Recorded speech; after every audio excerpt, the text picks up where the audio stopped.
Roxane et moi allons vous présenter sur un travail qu'on a fait et qui faisait beaucoup partie de la thèse de maîtrise de Nour. Nour a un voyage présenté, mais des chercheuses et de voyage en ce moment. Donc, on va présenter sur l'optimisation de la formation du personnel pour améliorer l'activité physique adaptée pour des organismes communautaires. Donc, Roxane va parler un peu des besoins qu'ils ont énoncés pour cette étude. Oui, en fait, nous, on accueille plusieurs kinésiologues qui viennent offrir nos services là, de consultation en kinésiologie dans la communauté. On était à la recherche, pardon, de ressources là, pour nous aider à compléter la formation de nos kinésiologues. Dans notre cursus scolaire en kinésiologie, on voit peu la prescription adaptée. On les voit pour certaines clientèles. On ne touche pas à vraiment tous les handicaps. Donc, on avait vraiment un manque de connaissances là, qu'on cherchait à venir compléter. Également, on avait besoin d'outils asynchrones parce que, bon, des gens vont faire partie de notre emploi, après vont poursuivre dans d'autres emplois. Donc, on avait vraiment un besoin d'avoir des outils qui nous permettaient de toujours permettre à nos gens d'avoir cette formation complémentaire-là. Et également, ben, on avait besoin de développer le sentiment de compétence et de confiance de nos professionnels qui, parfois, quand ils arrivaient avec quatre clientèles, avec des handicaps très différents, ne savaient vraiment pas de quel côté là, ils pouvaient démarrer là, le service. Donc, c'est à partir de là qu'on a démarré le projet avec Shane et Krista. Donc, notre objectif est de co-créer, évaluer la mise en œuvre de ces modules de formation.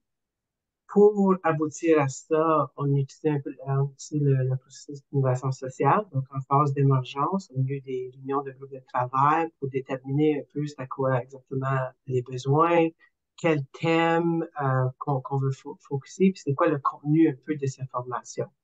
Donc, les trois thèmes qui étaient décidés avec ces réunions de groupe de travail étaient des formations aux techniques de changement de comportement et d'entretien motivationnel, comment optimiser la prescription d'activité physique adaptée et standardiser le rôle du kin chez Adaptavie Biomax. Donc, une fois que c'était établi, on a créé et conceptualisé les modules.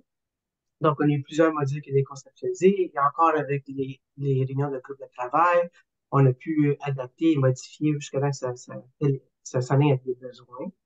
Donc, dans la phase d'expérimentation, on a 14 kinésiologues qui ont complété les modules, puis ont répondu à des questionnaires avant-après sur la capacité, opportunité et motivation d'utiliser ces domaines. En fait, pour donner un petit aperçu, on utilise Rise 360, donc c'est relativement interactif, même si c'est insynchronisé. Donc, on peut voir qu'il y a des définitions, il y a un peu de questions pour répondre, pour tester de façon un peu plus interactive ou des questions standards. En fait, des résultats, qu'est-ce qu'on a vu? On a vu une augmentation, en fait, de leur capacité, opportunité et motivation en ce qui concerne notre entretien motivationnel, les techniques de changement de comportement et aussi envers la prescription d'activité physique adaptée. Donc, des super beaux résultats qu'on a eu avec cette formation.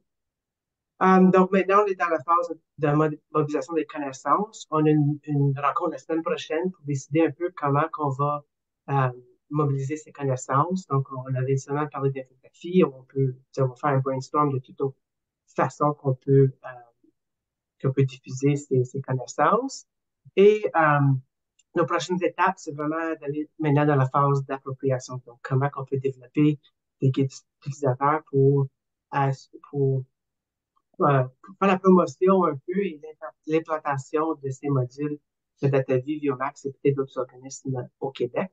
Et Roxane peut peut-être finir le tout avec l'importance chez DataVie. Oui, ben en fait, là, c'est très drôle puisqu'on discutait avec nos professionnels, puis il y avait un chercheur qui venait visiter nos locaux, puis en présentant la chercheure, la personne a fait comme ah oui, OK, c'est toi qui as participé à la création des modules puis du guide en activité physique adaptée. Elle dit, hey, moi, je consulte ces outils-là tous les jours. Donc, on voit que vraiment ces outils-là font la différence pour nos professionnels, font la différence aussi, on le voit dans l'application là, des services qui sont capables de faire. On a vraiment des services de meilleure qualité. Donc, on est extrêmement content de pouvoir travailler là, avec les chercheurs pour bonifier les services qu'on est capable d'offrir à la communauté là. des personnes qui ont une limitation fonctionnelle.